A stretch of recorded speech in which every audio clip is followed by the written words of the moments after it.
who are you and what do you do and what you're famous for? So if you just explain that. Well, I'm famous.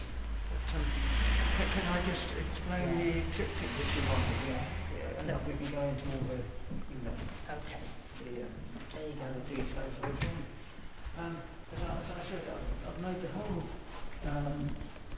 design in a galaxy swirl. We're all in a, I've planted it as though it's in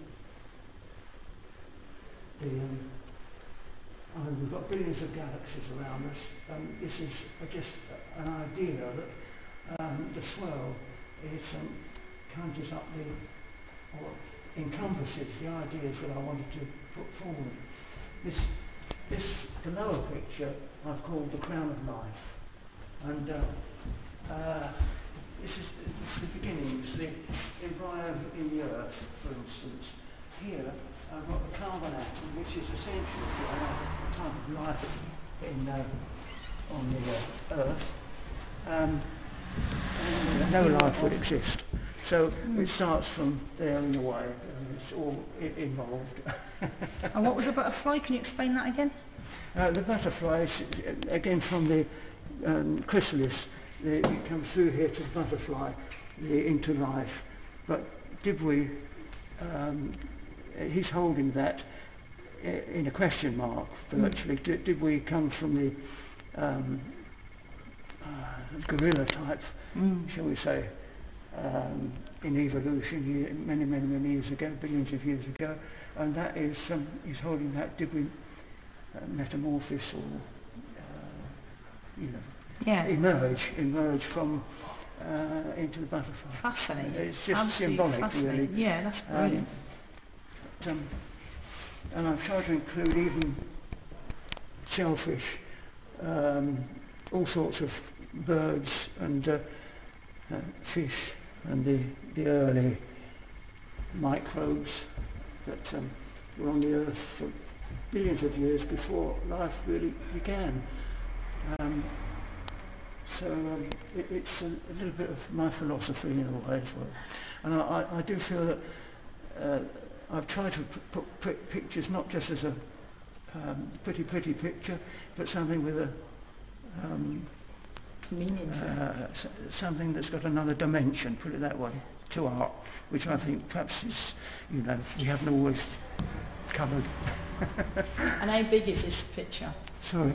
How big is it? How big? What is the dimension of it all? Well, I haven't measured it exactly, but each of these, I made all these frames incidentally myself, and framed them all up. And I measured in my attic studio at home the maximum dimension I could get down in through my hatch, and it was this. That was the maximum dimension.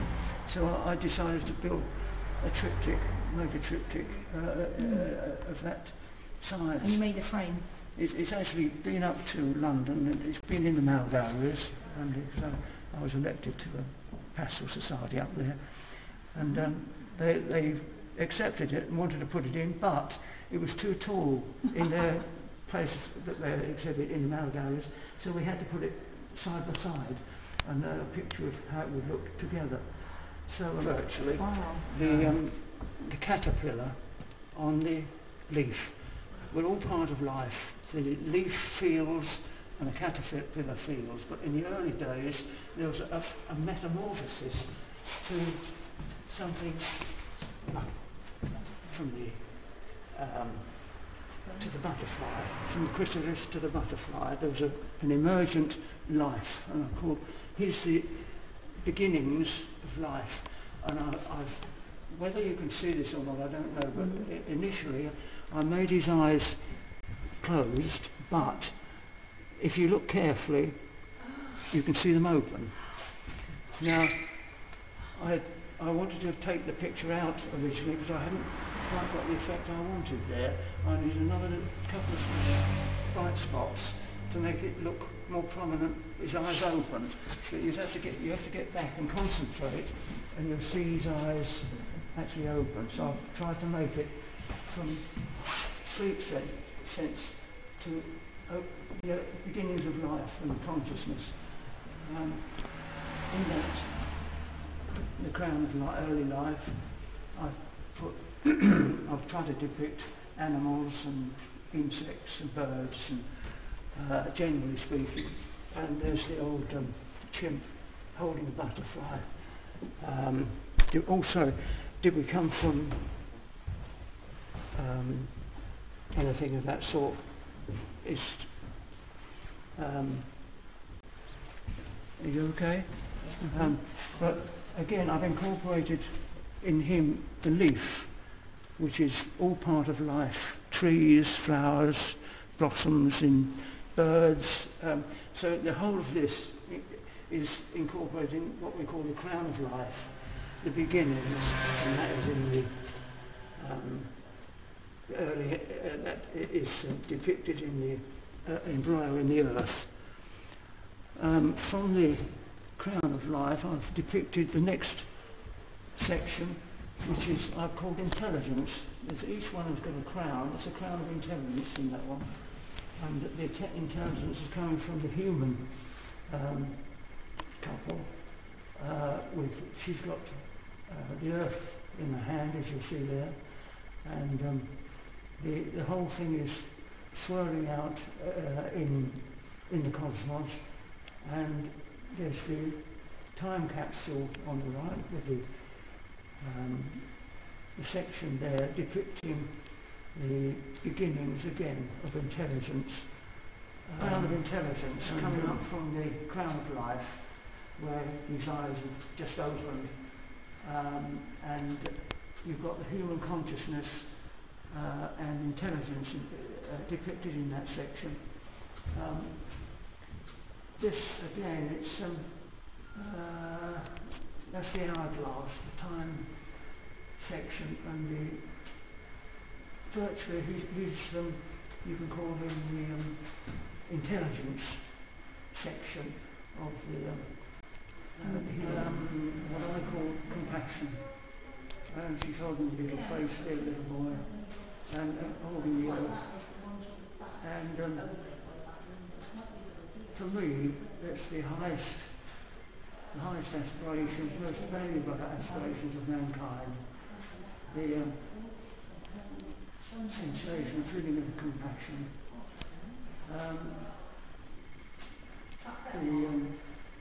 You see the hand pointing to a star with a wing, so it's flying into the distance. That's better. Again, depicting symbolically the highest aims of humankind, which is depicted in the mother and child, the new birth, from intelligence down here, but depicting the highest aspirations of mankind, namely compassion, I feel is the most important, one of the most important outcomes of evolution.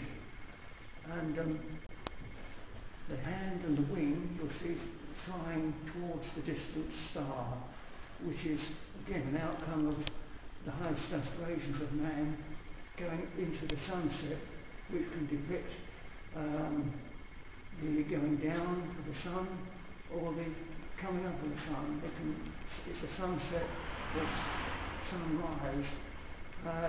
If it's sunrise, will again start again in life in some other form, coming again. So it's really going on through the whole universe all the time. Life, intelligence, the highest form of the human mind, which I call compassion, and then away again into the Buddhists would call it the